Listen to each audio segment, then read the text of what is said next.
National Costume Competition. မျိုးသားဝတ်စုံပြိုင်ပွဲကြီး National Costume Competition. အမျိုးသားဝတ်စုံပြိုင်ပွဲကြီး National Costume Competition အမျိုးသားဝတ်စုံပြိုင်ပွဲကြီး အားလုံးပဲမင်္ဂလာပါရှင်အခုဆိုရင်အားလုံးဆောင်ရွက်နေကြတဲ့ Miss Grand မြန်မာ2025ရဲ့ National Costume ပြိုင်ပွဲကြီးရာဆိုရင်16ရက်6လ2025တနင်္လာနေ့ညမှာစူးလီလမ်းပေါ်မှာရှိတဲ့ The Eravity စူးလီ Grand ရန်ကုန်ဟိုတယ်ကြီးရဲ့ဘောရုံခန်းမကြီးမှာကြီးကျယ်ခမ်းနားစွာကျင်းပပြုလုပ်သွားမှာပဲဖြစ်ပါတယ်ရှင် National Costume ပြိုင်ပွဲကြီးမှာ Miss Grand မြန်မာ2025အလှမဲ့တဦးချင်းစီကသူတို့ကိုစားပြုထားတဲ့မျိုးနယ်တွေရဲ့ရိုးရာအငွေ့သက်တွေနဲ့ပြည့်နှက်နေတဲ့ခမ်းနားလာတဲ့ဝတ်စုံတွေကိုရှုစားခွင့်ရမှာပဲဖြစ်ပါတယ်ရှင်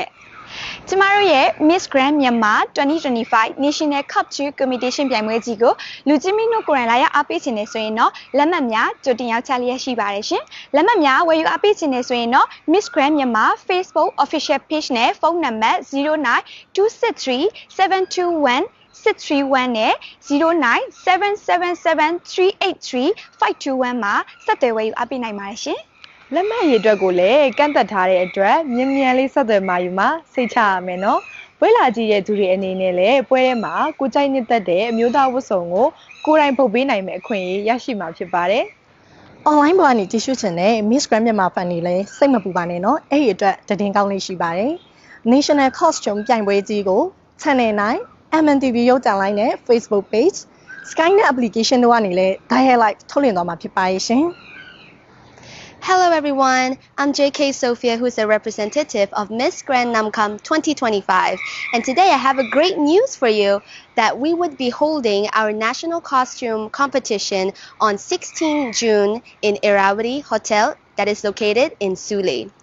And the good news is that the tickets will be sold on this number. Since the seats are limited, I hope you would be able to buy it quickly so that you can come and watch our national costume competition live in front of the stage. So, since all of our misses are also preparing hard and putting a lot of effort on this national heritage costume competition, I hope everybody would support with their big mic and also vote for them as well for your favorites on that time. So see you there. Thank you.